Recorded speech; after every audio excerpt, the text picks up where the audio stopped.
TVC 16. Aqui você se vê.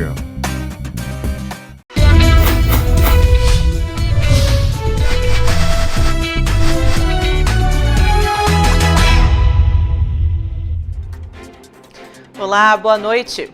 O Notícias do Dia está no ar. Hoje é segunda-feira, 5 de abril. E você vai ver nesta edição. Chega a 97,54% o número de ocupação de leitos de UTI por Covid-19 em Petrópolis.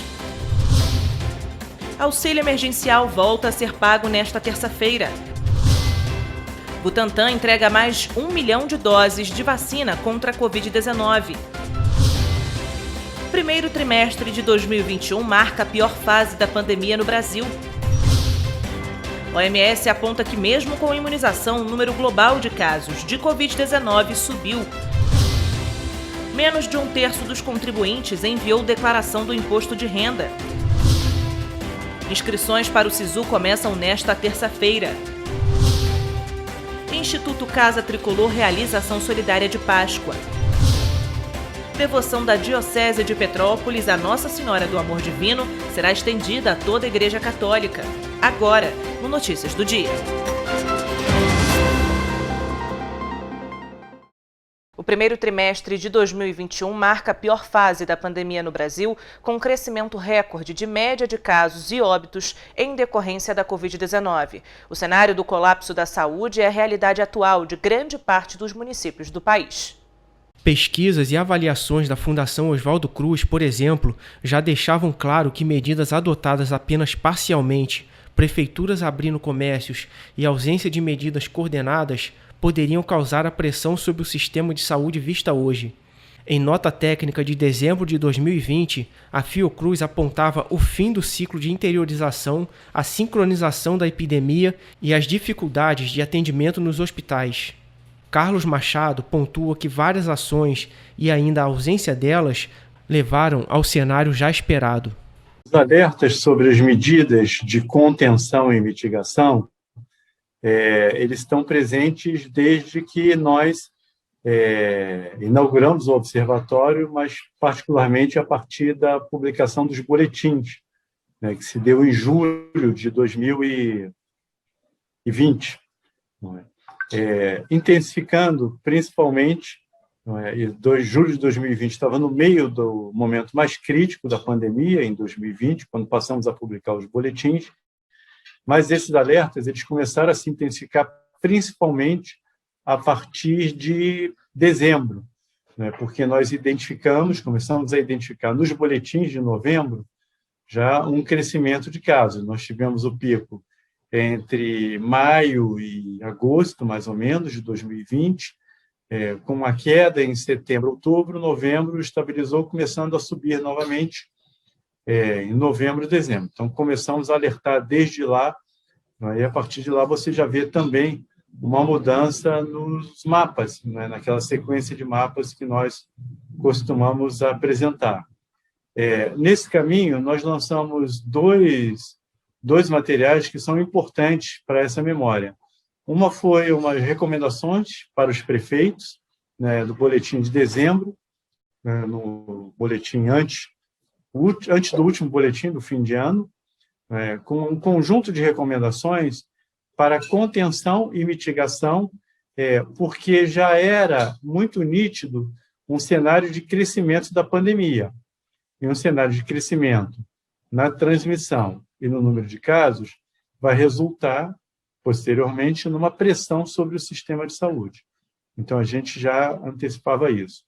Uma outra coisa foi a cartilha de festas de Natal, de fim de ano, que nós lançamos exatamente com essa preocupação, porque em dezembro havia uma circulação maior de pessoas nas ruas, né, de modo geral. Você tinha o segundo colapso ali do sistema de saúde em Manaus, alertando para um risco de algo que poderia ocorrer em todo o país. Então, eu posso dizer que foi a partir de dezembro que nós começamos a fazer esses alertas de modo mais crítico e intenso. Fomos acompanhando, né, e sempre reforçando a importância dessas medidas, mas a partir de março, do início de março, quando a gente assiste, não é, que pela primeira vez, não é, você tem a maior parte dos estados e capitais com taxas de ocupação acima de 80%, e muitos deles com taxa de ocupação acima de 90%, a gente identifica uma crise no sistema de saúde. Nós chamamos, no primeiro momento, de crise, para depois chamar de colapso, porque não eram só taxas de ocupação altíssimas, não eram filas de espera para leitos UTIs na casa de centenas de pessoas, não é? A falta de insumos que começa a ocorrer, né, de modo sistemático, como está acontecendo até hoje, e de lá para cá, não é, o que a gente assistiu foram medidas parcialmente adotadas, não é, ou medidas adotadas gerando confusão. Eu vou dar 2 exemplos. Não é? Por exemplo, em Manaus, no meio da crise, quando são adotadas medidas mais rígidas, mais rigorosas, você tem a manifestação, né, de motoristas de táxi, Uber, comerciantes, contra o fechamento das atividades. Não é preciso a gente dizer o que aconteceu depois. A prefeitura cedeu, em parte, a isso, o Estado também. Não é? Então, assim, nós temos assistido, muitas vezes, prefeituras e governo do Estado muito vulneráveis, não é? Ou suscetíveis, ou, por vezes, até reféns, não é? Dos interesses econômicos, quando está claro que não há economia sem enfrentar a pandemia. Não é? Isso, do ponto de vista até do enfrentamento da pandemia, né, do planejamento, é um erro, porque você prolonga, na verdade, a pandemia e prolonga, não é, a crise econômica. Então, nós temos esse como o primeiro aspecto. O segundo é a confusão que tem se dado no enfrentamento dessas medidas. Por exemplo, o DF publicou, em 6 dias, 5 decretos. Isso cria uma confusão tremenda. Qual é o decreto a seguir? Vai mudando de uma hora para outra. Isso é muito sério, não é? As medidas têm que ser adotadas com base nas recomendações da Organização Mundial da Saúde, não é? Do que a comunidade da saúde pública vem alertando, de modo geral. Nós temos o Conselho Nacional de Secretários de Saúde, que lançou um documento sobre isso, não é? Inclusive com medidas muito concretas, o Conselho Nacional dos Secretários Municipais de Saúde, a própria Fiocruz, os vários especialistas das diferentes universidades, e as secretarias têm quadros técnicos muitas vezes preparados, e a prefeitura ou o governo do Estado muitas vezes não os ouve, ou sequer tem um comitê claro, transparente, envolvendo, não é, os diferentes profissionais necessários, não é, como epidemiologistas, infectologistas, sanitaristas, não é, enfim, pessoas que possam pensar a resposta do sistema de saúde pública. E um terceiro, no exemplo que eu vou dar, é o caso do Rio de Janeiro. Você teve o município do Rio de Janeiro e o município de Niterói adotando medidas mais rigorosas.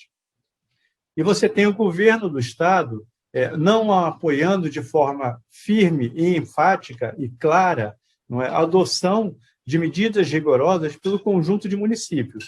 Ora, se eu tenho o Rio de Janeiro, que tem limite com Nova Iguaçu e Duque de Caxias, que são municípios muito populosos, e esses municípios não estão adotando as mesmas medidas, isso significa que eu tenho um aumento, né, da taxa de transmissão, casos que vão sobrecarregar não só Caxias e Nova Iguaçu, eu estou dando isso como exemplo, mas também o próprio município do Rio de Janeiro, que concentra boa parte dos hospitais e leitos UTI Covid. O mesmo a gente pode dizer para Niterói, não é? Que tem o município de São Gonçalo, que é um dos municípios mais populosos do país, não é? E Maricá, não é? Como municípios que fazem limite. Se eles não adotam as medidas adequadas, sobrecarrega não só Niterói, como também, novamente, o Rio de Janeiro. Então, há uma ausência de medidas coordenadas, não é, em todos os níveis, não é? Entre os municípios, isso envolve uma articulação com o Estado, e entre os Estados, o que envolve também a adoção de medidas rigorosas e orientações muito claras para o enfrentamento da pandemia, no que diz respeito às necessidades de contenção e bloqueio, não é, pelo governo federal. Por exemplo, se São Paulo, não é, faz fronteira, não é, com o Rio de Janeiro, não é, com Minas, com o Paraná, se esses outros estados, não é, nos seus limites com os municípios, não adotam medidas rigorosas, isso sobrecarrega São Paulo. O estado de São Paulo, os limites que estão nesses limites, e vice-versa. O inverso também deve ser pensado.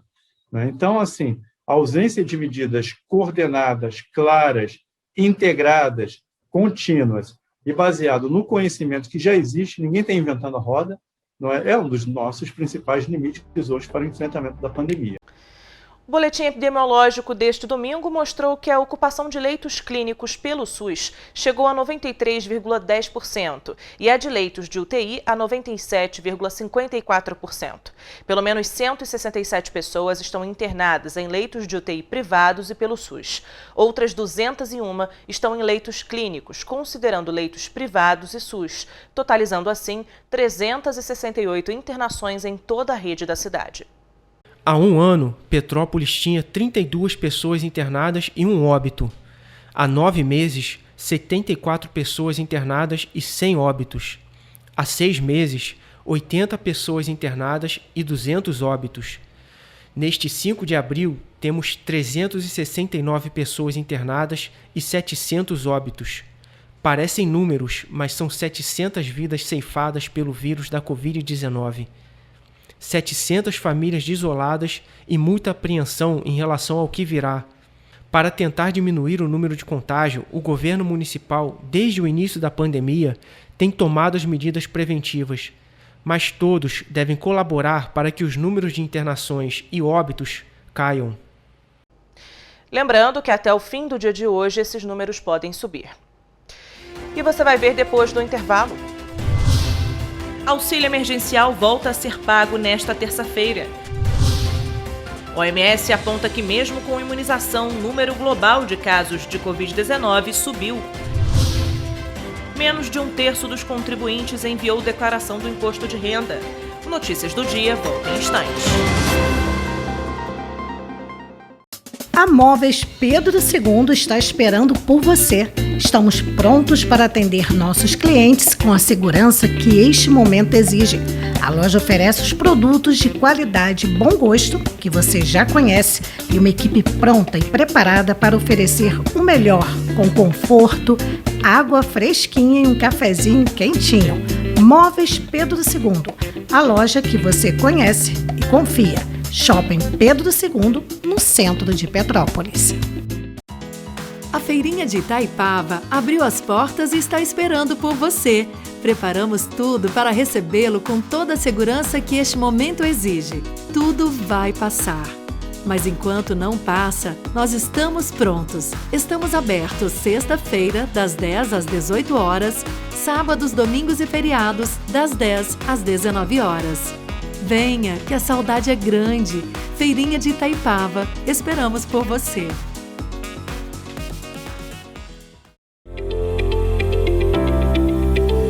A Silvério Imóveis tem tradição em venda e locação.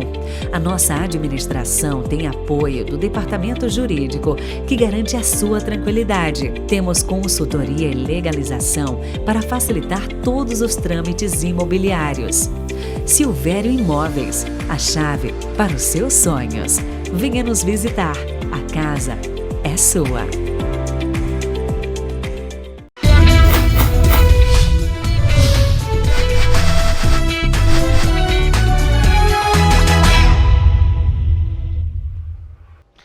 O Instituto Butantan entregou hoje mais 1 milhão de doses da vacina contra o coronavírus ao Programa Nacional de Imunizações.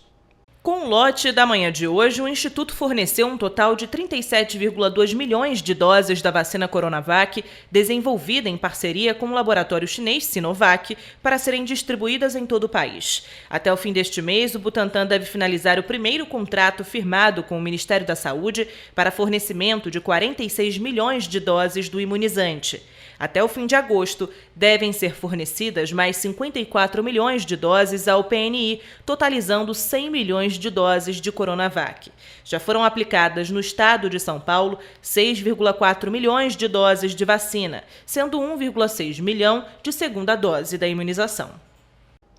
Com 4 parcelas que variam de R$ 150 a R$ 375, dependendo da família, o auxílio emergencial começa a ser pago nesta terça-feira a quem recebia o benefício em dezembro de 2020. Também é necessário cumprir outros requisitos para ter direito à nova rodada. Confira.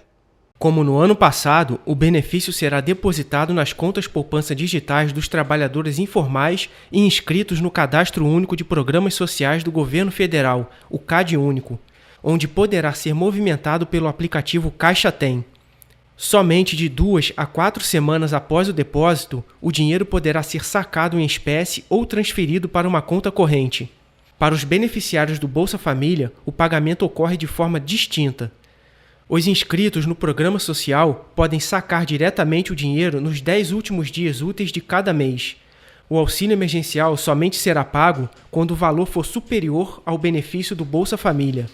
Cerca de 44 bilhões de reais foram destinados ao auxílio emergencial por meio da promulgação da Emenda Constitucional 109 de 2021, a chamada PEC emergencial. Confira os valores do auxílio emergencial 2021. Pessoa que mora sozinha, R$ 150. Mãe solteira que sustenta a família, R$ 375. Demais famílias, R$ 250. Serão 4 parcelas mensais de abril a julho. A consulta para saber se o auxílio emergencial foi liberado pode ser feita no site da Dataprev, estatal responsável por processar o cadastro do benefício. Basta informar o nome completo, data de nascimento, CPF e o nome da mãe. A verificação também pode ser feita no site auxilio.caixa.gov.br e no telefone 111 da Caixa Econômica. E a gente continua falando sobre a pandemia provocada pela Covid-19. Apesar de mais de 150 países já terem iniciado a imunização contra a Covid-19, o número global de casos subiu pela 5ª semana consecutiva, segundo a Organização Mundial de Saúde.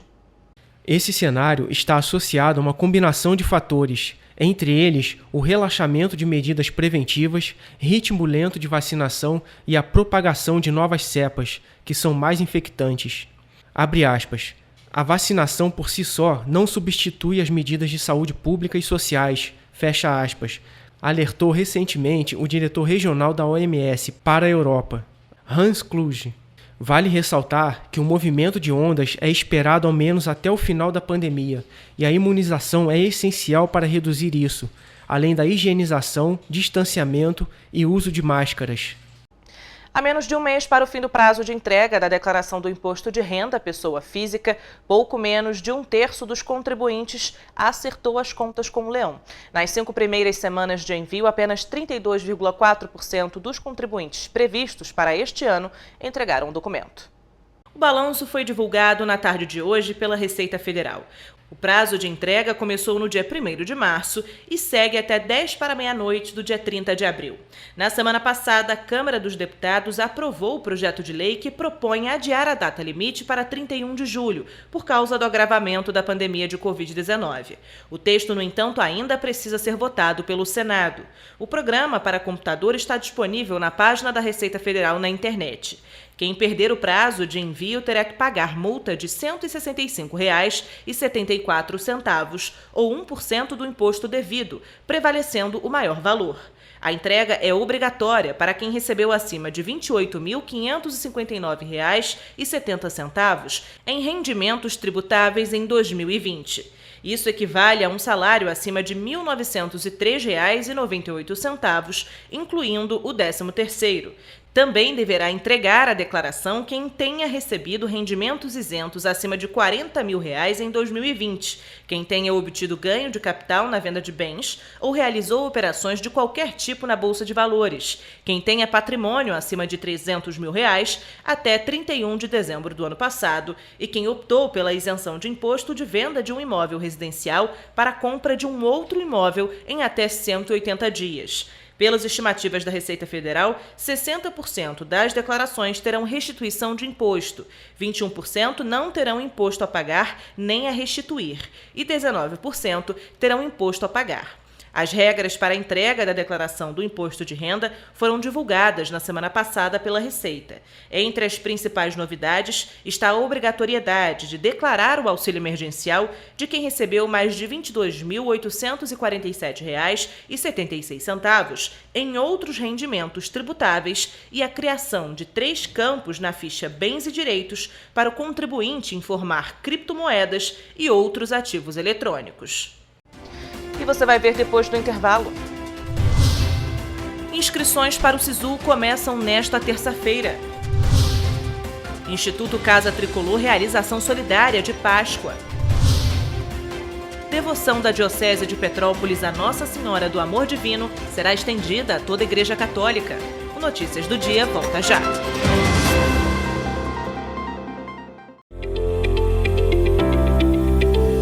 A Silvério Imóveis tem tradição em venda e locação.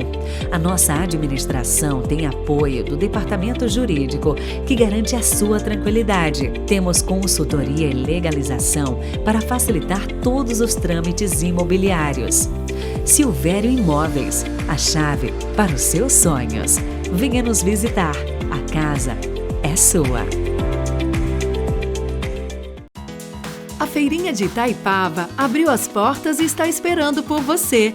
Preparamos tudo para recebê-lo com toda a segurança que este momento exige. Tudo vai passar. Mas enquanto não passa, nós estamos prontos. Estamos abertos sexta-feira, das 10 às 18 horas, sábados, domingos e feriados, das 10 às 19 horas. Venha, que a saudade é grande. Feirinha de Itaipava, esperamos por você.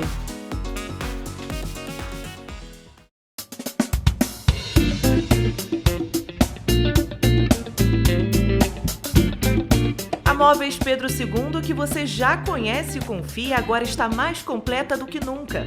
Promoções e novidades para você. Venha conferir na Móveis Pedro II a lindíssima linha de abajures e luminárias. Aproveite nossas super ofertas.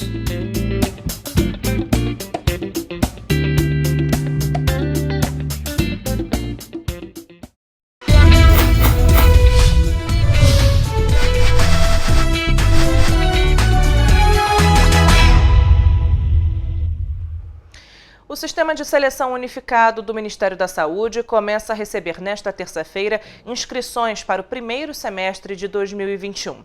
Até sexta-feira serão exigidos para esta seleção exclusivamente a nota do candidato no Exame Nacional do Ensino Médio de 2020. Para se inscrever no SISU, o interessado não pode ter zerado a redação do Enem 2020. Já o peso de cada prova para o curso de escolha varia e deve ser consultado no edital da instituição superior de interesse ou no site do SISU. As notas individuais do Enem 2020, que foram divulgadas na semana passada, estão disponíveis para consulta na página do participante ou aplicativo do Enem. Os interessados em participar do SISU devem manifestar interesse em até 2 opções de curso, instituição e especificar a ordem de preferência. Ele poderá optar por concorrer às vagas de ampla concorrência ou aquelas reservadas a políticas de ações afirmativas às cotas. Pelas regras, não é permitida a inscrição em mais de uma modalidade de concorrência para o mesmo curso e turno, na mesma instituição de ensino e local de oferta. Pela página do SISU será possível checar a nota de corte para cada instituição participante, local de oferta, curso, turno e modalidade de concorrência. Os dados serão atualizados periodicamente conforme o processamento das inscrições. Durante este período, o estudante pode alterar as suas opções e até cancelar a inscrição. A classificação no SISU será feita com base na última alteração efetuada e confirmada no sistema. O resultado para a única chamada do SISU será divulgado no dia 13 de abril. Em caso de notas idênticas a partir dos critérios de classificação, o desempate será feito no momento da matrícula e será selecionado o candidato que comprovar a menor renda familiar. O processo de matrícula será de 14 a 19 de abril, em dias, horários e locais de atendimento definidos por cada instituição de ensino. Para participar da lista de espera, o estudante deverá manifestar o interesse por meio da página do SISU na internet, no período de 13 a 19 de abril, em apenas um dos cursos para o qual optou por concorrer. Quem já foi selecionado na chamada regular em uma das suas opções de vaga não poderá participar da lista de espera, independentemente de ter realizado ou não sua matrícula na instituição. As regras para o preenchimento das vagas não ocupadas na chamada regular serão definidas em edital próprio de cada instituição de ensino participante. Integrantes do Instituto Casa Tricolor realizaram uma ação solidária de Páscoa no sábado e distribuíram cestas básicas e chocolates para 200 famílias petropolitanas, totalizando mais de 1 tonelada de alimentos.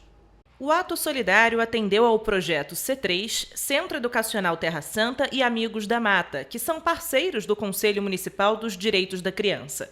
Os alimentos foram entregues após uma campanha de arrecadação em alguns pontos espalhados pela cidade e doações voluntárias.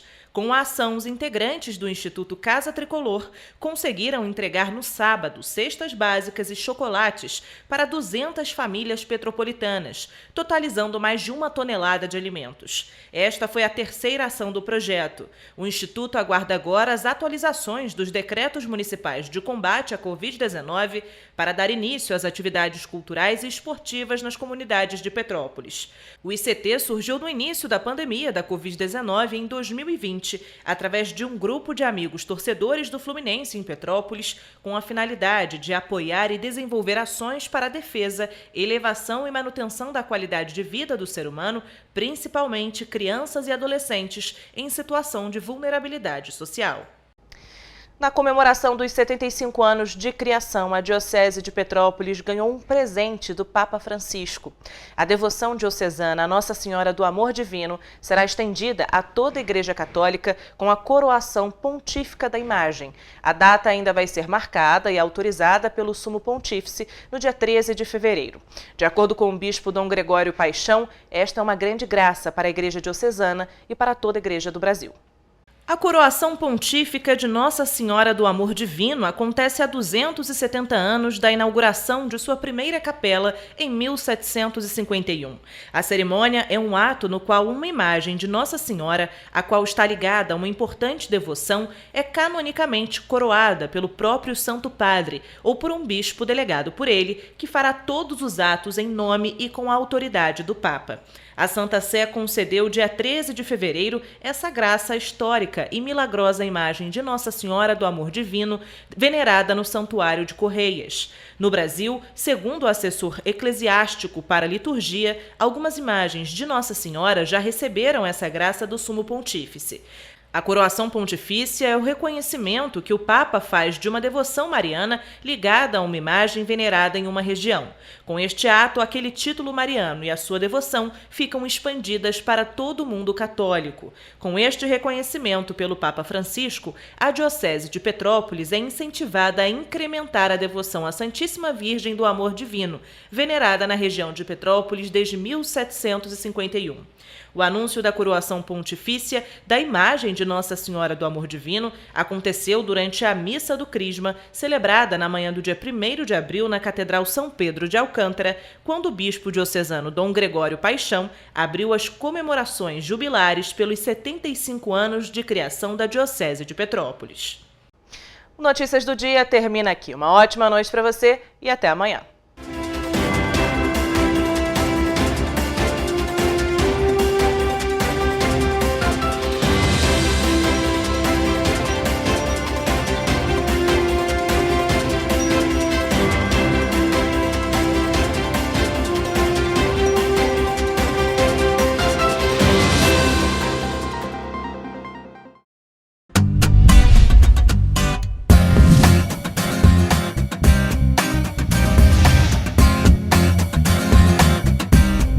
TVC 16. Aqui você se vê.